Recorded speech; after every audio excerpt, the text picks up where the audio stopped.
Hey guys, good morning. Welcome back to our channel, Layton Squad. My name is Ed. So for today's video ay ang arrival and departure travel requirements para sa mga former Filipino na babiyahe ng Pilipinas or palisman ng Pilipinas para sa buwan ng Disyembre 2024. Details coming up.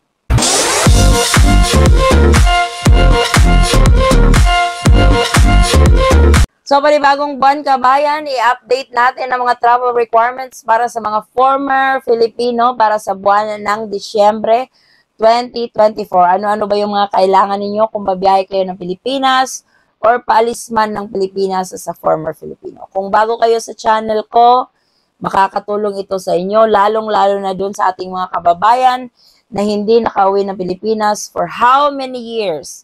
At hindi na alam yung mga travel requirements kasi madami na pong nagbago, especially during the pandemic. Medyo tinuloy nila yung iba, niretain yung iba. So, eto, mag-update tayo para sa buwan ng Disyembre kasi alam ko madami sa inyo ang magpapasko at magbabagong taon dito sa Pilipinas. Dapat updated tayo para walang hassle, stress-free ang travel man papuntang Pilipinas or palis. So, pinakauna sa listahan natin ay yung valid passport. As a former Filipino, ikaw na ay holder ng foreign passport. So, nag-a-apply po ang 6 months rule. So, dapat yung validity ng inyong mga pasaporte ay 6 months pataas. Bago pa man mag-book ng ticket, i-check na po kung valid pa ba ang inyong mga passport. Kasi kung less than 6 months na lang po yung mga validity ng inyong mga passport, grounds po yan for denial. So, i-check maigi kabayan para walang hassle during check-in sa inyong flight papuntang Pilipinas. Next is yung plane ticket. So, as a former Filipino, may mga privilege kayo na pwede nyong ma-avail kapag bumabiyahe kayo ng Pilipinas. As a former Filipino, pwedeng-pwede yung one-way ticket. Pero may mga hihingiin lang yan silang mga requirements. Kung gusto nyo one-way ticket lang yung bibilhin nyo. Kasi as a former Filipino, nakaka-avail kasi kayo ng balikbayan program. Ito ay 1-year visa upon arrival into the Philippines. So, pwede kayong magstay sa Pilipinas ng matagal. Pwede kayong mag-book ng one-way ticket, lalong-lalo na kung hindi nyo alam kung kailan yung balik ninyo sa inyong country of origin. Para maka-avail sa balikbayan program na ito, magpresenta lang ng old Philippine passport. Kung hindi available ang old Philippine passport, pwede naman yung Philippine birth certificate ninyo. Pwede din yung previous stamp ninyo, previous balikbayan stamp, kung pabalik-balik na kayo sa Pilipinas as a former Filipino. I know some of you will say, andun naman sa country of birth na Philippines ang nakalagay. Hindi lahat ng country of birth ay Philippines, ay former Filipino. So, it's really important. Nasa mga website yan ng embahada kung ano ang dapat ninyong ipakita. You actually have to give the officer a heads up. Alam ko, ang dami na namang magtataasan ng kilay dito kasi, ay, hindi naman hiningi sa akin yan. Ay, hindi naman ako tinanong. Good for you. But it doesn't mean that your experience is going to be the same experience to other former Filipinos traveling to the Philippines. So, mas maigi na talaga yung prepared sa mga dokumento na kailangan mong ipakita, lalong-lalo na kung mag-a-avail ka ng balikbayan privilege na 1-year visa. E-travel. Yes, required pa rin ang e-travel sa inyong biyahe papuntang Pilipinas. As a foreign passport holder, kailangan mong mag-register. Doon sa mga kababayan nating kaka-discover lang about e-travel at first time gumamit ng e-travel, kailangan nyo mag-create ng account. Kasi hindi kagaya dati, na magre-rehistro ka lang at mag-generate na ng QR code. Ngayon, kailangan may account ka na sa e-travel. Yung paggawa ng account, pwede yon anytime. Kahit malayo pa yung biyahe mo. Pero yung registration mo, dapat within 72 hours or within 3 days before you depart. I highly recommend it. Mag-register kayo kabayan. Like 3 days before yung alis nyo, 2 days before ng alis nyo. Bigyan nyo ng allowance. Mag-register na kasi ang dami nating kababayan na nag-share ng kanilang experience. Sila may e-travel pero may mga kasabayan silang walang e-travel. Tinatanggal talaga sa linya. at pinaparegister sa e-travel. Buti kung may account ka na sa e-travel, paano kung wala? Kailangan mo pang mag-create, then mag-register.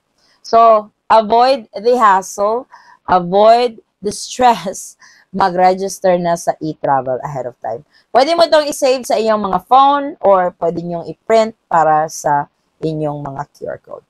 Kung ikaw naman ay paalis ng Pilipinas as a former Filipino, hindi na required ang e-travel kasi foreign passport holder ka. May nakipag-away nito kasi no, hindi. Kasi kahit foreign passport ka, kailangan mong mag-register sa e-travel when departing the Philippines. Well, doon sa entrance ng immigration, sa airport, when you enter, andun nakapaskil ang laki-laki na only Philippine passport holders lang ang required sa e-travel. So, as a foreign passport holder, hindi po required ang e-travel kung paalis kayo ng Pilipinas. Only when you enter the Philippines.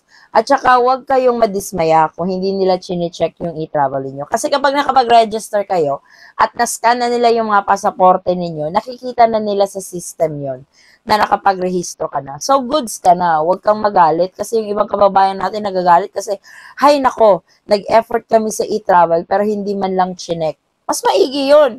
Kasi, may green light ka na to proceed sa yung next step. Kasi naman, gusto mo ba harangin ka, paalisin sa linya na, hey, wala ka pang e-travel. Kasi may iba na, hindi na ako magre-register kasi hindi naman chinecheck. Wag po. Kasi that's part of your arrival process sa Pilipinas. Dati kasi yan yung papel. Ngayon, naging online and that's e-travel. Doon naman sa mga kababayan natin na babiyahe ng Pilipinas kasama ang kanilang mga foreign spouse or foreign kids, pwede din silang maka-avail ng Balikbayan program, yung 1-year visa. Kasi na-extend po yun sa mga pamilya nyo kabayan. Importante lang na ma-process kayo sabay at syempre, mag-travel kayo ng sabay. Kasi may isa tayong kababayan na magkahiwalay silang na-process during immigration, tourist visa lang yung binigay sa asawa niya instead of the 1 year at medyo magtatagal pa naman sila sa Pilipinas. So, sayang yun. Lalong-lalo na doon sa mga magtatagal sa Pilipinas ng 6 months, 7 months, i-avail nyo po ang Balikbayan visa kasi libre po ito upon arrival into the Philippines. Entry visa para sa mga former Filipino. Yes, meron ding required na mga former Filipino na kailangan may visa on hand kayo when you travel to the Philippines. Kasi may mga countries na visa required to the Philippines. Gaya ng India, Bangladesh, Pakistan. So, kung isa na kayong citizen sa mga lugar na nabanggit ko, may upload tayo actually niyan kung ano yung mga countries under visa required at yung mga countries under visa-free, pwede nyo pong i-check sa channel. If you are a national or if you have naturalized to a visa-required country, kailangan mong mag-apply ng visa sa pinakamalapit na Philippine consulate or embassy sa inyong area. Kung magkasama kayong babiyahe sa family, unfortunately, yung asawa at mga anak mo, kailangan din nila ng entry visa into the Philippines. It doesn't matter that, hey, sa Pilipinas ako pinanganak, I'm a former Filipino, nag-naturalize na ako dito. Unfortunately, that won't work. So, yung rule is you have to apply for an entry visa. Doon naman sa mga visa-free countries na nationals, hindi po required ang visa. Gaya nga ng sabi ko, you guys can avail for the Balikbayan program, yung 1-year visa upon arrival into the Philippines. Example ng mga visa-free countries, ito yung US, Australia, Canada, United Kingdom, at marami pa, under Executive Order 408. Gaya nga ng sabi ko, if you guys are interested, please feel free to check the video that we have uploaded on which countries are under the visa-required countries and which countries are under the visa-free countries to the Philippines. Travel insurance, ito ay optional na kung gusto nyo mag-avail. That's really good. I highly recommend it kasi magagamit mo talaga just in case of emergency sa Pilipinas. Ang daming travel insurance. Just shop around. Baka may kaibigan kang kakauwi lang ng Pilipinas at nag-avail ng travel insurance. Pwede kayong mag-inquire about sa information ng travel insurance niya. Make sure if you guys are availing for the travel insurance, yung magagamit niyo sa Pilipinas kasi may mga travel insurance na hindi siya pwede gamitin overseas. May ilan-ilan pa rin tayong mga kababayan na nagtatanong about unvaccinated traveler kung nire-require pa ba daw ang antigen or RT-PCR test. So, good news, matagal na pong na-lift ang protocol na ito. So, you guys can travel to the Philippines freely. Hindi na po nila nire-require ang antigen at RT-PCR test. Exit clearance, ito medyo may kalituhan kasi may rule ang Bureau of Immigration for foreign nationals na if they have stayed in the Philippines for 6 months, kailangan nilang mag-secure ng Exit Clearance Certificate or ECC. Pero para doon sa mga nakapag-avail ng Balikbayan Program, Balikbayan Privilege, or the 1-year visa, hindi po kayo required. For example, pagdating nyo ng Pilipinas, nakapag-avail kayo ng 1-year visa, at nagstay kayo sa Philippines for 8 months. Kasama yung foreign spouse nyo, yung foreign kids nyo, ikaw as a former Filipino, hindi kayo required ng exit clearance certificate. Unless you have stayed in the Philippines for more than 1 year. Yung nakapag-extend na kayo ng visa na may bayad na. Kasi nagamit nyo na yung 1 year, pero gusto nyo pa rin magstay sa Philippines, and nagpa-extend kayo ng visa for a fee, doon, magre-require na talaga. Yung pagkakaalam ko na isang former Filipino, magre-require ang exit clearance certificate kung nakapag-stay ka sa Philippines for 18 months. So, that's 1.5 years. Meron kasi tayong kababayan na nag-post ng comment na yan sa isa sa ating mga video na nag-secure siya ng exit clearance kasi lumampas siya ng 18 months sa Pilipinas. At ganun din daw yung sinabi sa kanya sa Bureau of Immigration. So, pwede nyo po yung i-inquire as a former Filipino na nagtatagal sa Pilipinas para hindi kayo ma-hassle sa airport kapag uuwi na kayo na kailangan pala ang dokumentong ito. Sa travel tax naman, if you have stayed in the Philippines for more than 1 year, doon ka palang magbabayad ng travel tax. Kung less than 1 year naman, hindi siya required. At kung sakali ikaw ay magbabayad ng travel tax, pwede ka magbayad online at pwede din naman sa airport kasi may mga counter naman sila doon. So, konting paalala lang kabayan, since December na, medyo madami-dami yung mga magbabiyahe sa Pilipinas or paalis man ng Pilipinas kasi magsi-celebrate sila ng Pasko at Bagong Taon together with their family and friends. So, pag-ingatan ang mga gamit, alam ko, madami-dami kayong mga pasalubong para sa inyong mga pamilya. Keep an eye on your things.